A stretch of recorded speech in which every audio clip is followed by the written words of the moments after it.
Hey, welcome back to another edition of Everything Football 62. I'm your host, Jonathan Big Tex Johnson, a.k.a. Professor Tex, a.k.a. Uncle Tex. Hey, we'll try to run through week 5. I'm going to hit a few spots, hit a few spots here and there. But we're going to start from week 5. First and foremost, one of the major things that I see going on right now, of course, we see what just happened with Le'Veon Bell yesterday. He got cut or got traded or waived or whatever they call it and whatnot, more or less got fired from the Jets. I knew that wasn't going to last long. You guys know I pretty much have done shows on Le'Veon Bell. He was about the best back from about 3-year stretch, and then he took a year off. I don't knock a man for trying to get his money, because after the game is over with, you got to take care of yourself and your family. However, at the same time, all money ain't good money. You follow? I knew that was going to happen when he went to the Jets. That franchise has not been anything, and I don't know as long as I've been alive, there haven't been any consistency there. A few things here and there, but none of that. And I didn't think that team was going to be able to hold him. He's used up to winning. And my landing spots for him would be should be Chicago Bears. That's my take. Or either the Pats. I'm like, any addition. He could probably go take his ass, probably end up going to that of the Denver Broncos, simply because Melvin Gordon is doing 71 and a 35 on the DUI. But I'm sure he doesn't want to go to a losing squad, because that's exactly what will be going on there with them, because they have no quarterback play. Von Miller's gone, so it's like he don't want to go there. So my take, Pats, but I say Chicago. Chicago has a sturdy defense. They could, say he can get in there, run the ball. Don't depend on Mitch Trubisky. Don't depend on Nick Foles. Those guys have shown, if nothing else, in like the show that I did about a year and a half ago, or so, consistent at being or so or okay or whatever. So you know what I'm saying. But if they can just be a game manager, which is nothing wrong with that, and that man can sit up and get him some yards. He's a dual threat. He can do all that type of stuff. But on to a lot of these different games and whatnot that went on. Also, as we went on, I told y'all about Gordon. But that's another, but that's neither here nor there with Gordon, because I did a thing on Gordon where Gordon actually was trying to call himself holding out and think he was one of the top best backs in the league. I'm like, you're not even close. And here we go with this scenario here. So we're going to see what happens with that situation. Then we have the Dwayne Haskins issue that's going on. Now, I told you guys last week, I said I knew that was going to go down and whatnot. What happened? This game was coming up. All of a sudden, he has a stomach virus, or he was sent home with a stomach virus. Rivera doesn't want him. And I'm going to tell you what happened. Go back when they call themselves beating the Eagles. Now, he was on Instagram or one of them Twitter or whatever them things on, kind of talking smack after going like 17 for 33 for like 178 yards and a touchdown. Also, and a touchdown. So I think it was a little cockiness going on with that situation there. But I tell you this, and you can correct me if I'm wrong. Name me right now the different brother or the black quarterbacks that's coming out of Ohio State that actually have done pretty much anything in the league and whatnot that was supposed to do something in the league. Guys were nice at Ohio State. When it came here, it wasn't happening. I'm going to tell you something. I told y'all about Dwayne Haskins and about Haskins. Haskins better move. He can't move. And that's the thing. Go back. Go back to Cardale Jones. Where's Cardale Jones at? I haven't seen. Where's he at? These guys come out of that. Cardale Jones had no business even coming into the league. It basing everything off of a couple of games, and because he had a big arm. First and foremost, when you sit up there and see these quarterbacks, these brother quarterbacks like that, they got the Jamarcus Russell gene. Just go look it up, the Jamarcus Russell gene. That's a joker to sit up there. He's a quarterback or whatever. He's a quarterback. He's a quarterback, but he's how can I put this? He is a quarterback, right? But he's trapped in a lineman's body or something like that. I want to put, or a lineman's body trapped in the quarterback. These guys got these fat faces that look like tackles. When you put the damn helmet on, it's all Gary Coleman looking. Even down to guys like my man was, I just talked about him the other day. I can't think of his name. It'll come to me later on. But look at them guys. Them guys look like they could be tight ends or linemen or whatever like that. They are, saying that's what they are. And them guys ain't going to be quarterback because it's a lethargic type of movement that those guys have when you see them in the pocket.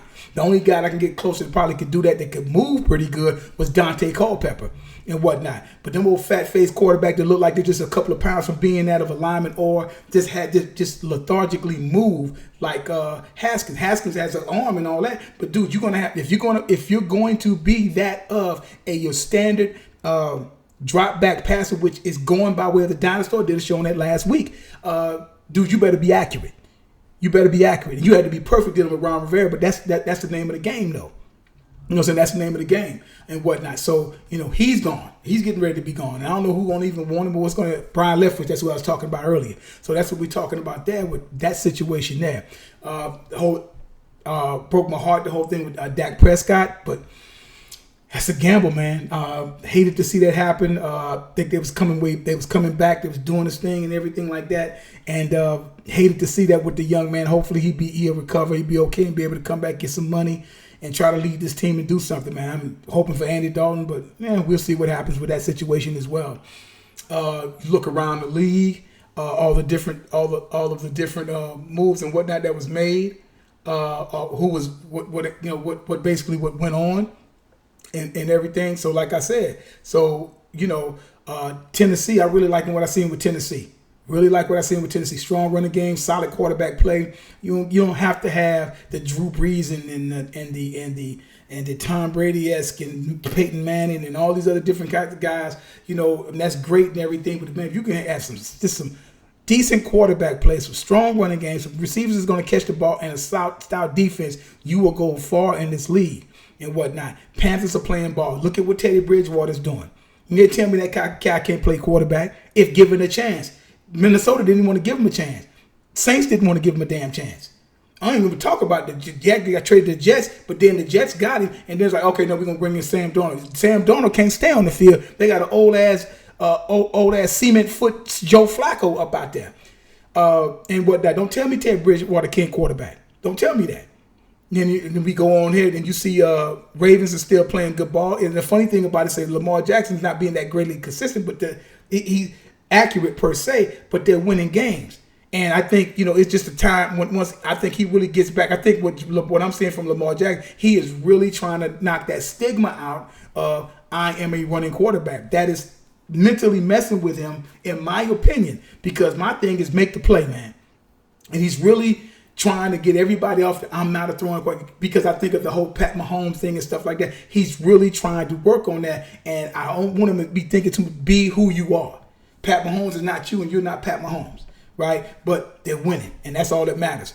You saw what happened with the Raiders and Chiefs. Raiders had to win that game. And they're talking about the whole thing about rush four, and you dropping 7 down in the crowded zone or whatever like that. Andy Reid and Pat Mahomes, they'll figure that out. But their defense needs to get better. Their defense is a good pass defense. They're 27th going into that game in the rushing department. Cardinals figured they was going to win that game. Hey, man, Kyler Murray starting to heat it up. Steelers, Big Ben doing what Big Ben do. Like I tell, if Le'Veon Bell's thinking it, going over that, people say, what about James Conner? James Conner ain't Le'Veon Bell. People was talking all that mess about, he is not Le'Veon Bell. I like James Conner. He's not Le'Veon Bell. Rams playing good ball. Jared Goff, I like what I'm saying from Jared Goff. I'm like, he's a solid quarterback. He wasn't, I don't think he deserved to be picked where he was picked, but he's a solid quarterback, and they're playing good football at 4-1. And Donald doing the thing. Don't be surprised he gets his third defensive MVP award. The Dolphins, another landing spot for that, Le'Veon Bell. Fitzpatrick, balling 2-3 right now. Again, when I tell y'all, ninth week for me. I don't get caught up in all this stuff is going fine. We'll see what happens when Fitzpatrick turns into a pumpkin and whatnot. Hope it don't, because I enjoy seeing him do play, because he can play. He just can't be consistent when you need him to be consistent. The Colts, what we have here, the Colts and the Browns, okay, 32-23. Phillip Rivers is done. I don't care what anybody say. He's done. If he didn't get it done in 2018 when they went 13-3 or 12-4 when they did that and laid that egg over in New England when they could have done, when I expected for them to do better, he's done. That arm ain't there. Arm didn't have the biggest arm anyway, but at the same time, it's like all that, but he just, too many interceptions. He throws picks, and they have a good defense, and they have some good players on that team. He, right now, is their Achilles heel. Point blank. And whatnot. So it's like, so when you look at that stuff, that's just how that is there. The Vikings and Seahawks. Hey man, like I said, again, Russell Wilson, he's running away with the MVP. He finds a way to win. The ball just got to be in his hands. And when you permeate that type of winning energy, and that we can do it, aura off of you, that is infectious, and that gets everybody going. And that's exactly what he does. right? It's like put the ball in his hands. He could do it almost like Roger Staubach in his heyday and whatnot. It's like, man, put it, okay. They make you want to go out and make plays to get that ball back in that man's hands. You make plays no matter what to get that ball back in his hand because you know he gonna make it happen. And that TK Metcalf, man, I say he slowly but surely. I say he keep it up. He just about damn near about to be the best in the league. Damn near getting. I mean, I said my man D Hop still there, but I'm like Metcalf with that. You know what I'm saying? With that body and the way he catching and the size and everything like that, and the way him and Wilson's playing, and right now they 5-0. I'm like, come on, man, and this is and that's it. Changes Saints and Chargers to Justin Herbert. Call himself because he coming out or whatever. Saints squeak by, but I figured you kind of figured that the Chargers should have won that game, but Chargers do what the Chargers do: disappear in the second half. They disappear when they need to disappear. Which brings me to segues me until I deal with these other things. Segues me into this whole thing about what did I tell you about Tyrod Taylor? Now everybody is saying I told you guys, you got to give it up to me. I'm already telling you this stuff before these jokers get on TV, ESPN, and whatnot, and all that. I've already told y'all that. I told you, it's it with Tyrod Taylor. When they start sitting up there doing that, watching and showing the dude taking his helmet off and all that, and this, that, and the third, and he's this and he's that, Tyrod Taylor is relegated to a backup. That's where he's going to be at from now on. That is who he is. And this is the third time that this has happened. Tell the young man to keep his head up. But I'm saying this is like I said, this is just unfortunate for him. But that's just where he's that dude that has to endure that. And that's sad. And like I talked about and the Bills and Titans, and like I said, David Henry got Tannehill, solid quarterback. I don't put Tannehill. I never really cared for Tannehill quarterback. I mean, he's an NFL quarterback, solid, and that's it. Solid. They got a nice running game, stout defense. Shut the whole Josh Allen thing down. Shut that whole thing down. I mean, you're talking about 42-16, dude. 42-16. And they wasn't giving up no points like that. That's not to write the Bills off. But like I tell y'all, talk to me ninth week. That's when the real season starts, because that's when you're jockeying for the playoffs. And whoever you are at that time, that is who you're going to be. Okay? That's who you're going to be. And whatnot. So, but they're playing extremely good ball, man. So yeah, like I said, man, but that's kind of how all that stuff went there for that week there, man. But yeah, and again, scoring. Look at the scoring, man. And like I said, you're damn near averaging, I know scoring probably went up even more so because the scoring like it was up even more than what it was last week. Probably 53, 54 points per game is being scored. That's a lot of points. A lot of defense is not being played. So, and this is an odd year due to the whole coronavirus virus and 19 and all that mess there, man. So we'll see what ends up happening. Don't be surprised. The Browns look okay. We'll see what goes on with the Browns. I think Odell's going out with some sickness or whatever, and your boy Baker Mayfield ribs and stuff. We're gonna see what happens with that. But just a little of that on another note, somber type note. Fred Dean, the great Fred Dean, pass rusher of the San Diego Chargers, as well as that of the San Francisco 49ers. He won 2 Super Bowl rings with them. He was there with some of those great years of Chargers from the 79, 80, 81, all 79, 80, 81 and stuff like that. When he could have, if they would have possibly signed him to a longer deal, that could have gave that jolt to that defense that they needed to probably have got them over the top. Because a team like San Diego back in that time, they should have at least went to at least 2 Super Bowls and possibly won 1. That's just my take on that from seeing that as a kid coming up. But they were just that, they were like that. So yeah, just wanted to throw that out there to you guys real quick, man. A little roundup. Little roundup on the week 5 thing and get ready for this week 6. Get ready to check out the game tonight and see who's popping and whatnot. We'll see definitely what happens with this with this particular game. Let's see who's playing tonight anyway. Let's see who is supposed to be playing tonight. I just gotta check this out real quick, y'all. Damn, this cursor won't let me do nothing. But yeah, man. But that's what we're looking for there. So we'll see. But yeah, again, man, like I tell you guys all the time, smash the like button, like the content, say thumbs up, leave comments down there. Anybody got anything to say, hit me up in the comments. And like I tell you guys all the time, there is no greatest of all time. There is no GOAT as long as time is still going on. And also this, numbers don't lie and get emotional. People do. Catch y'all later.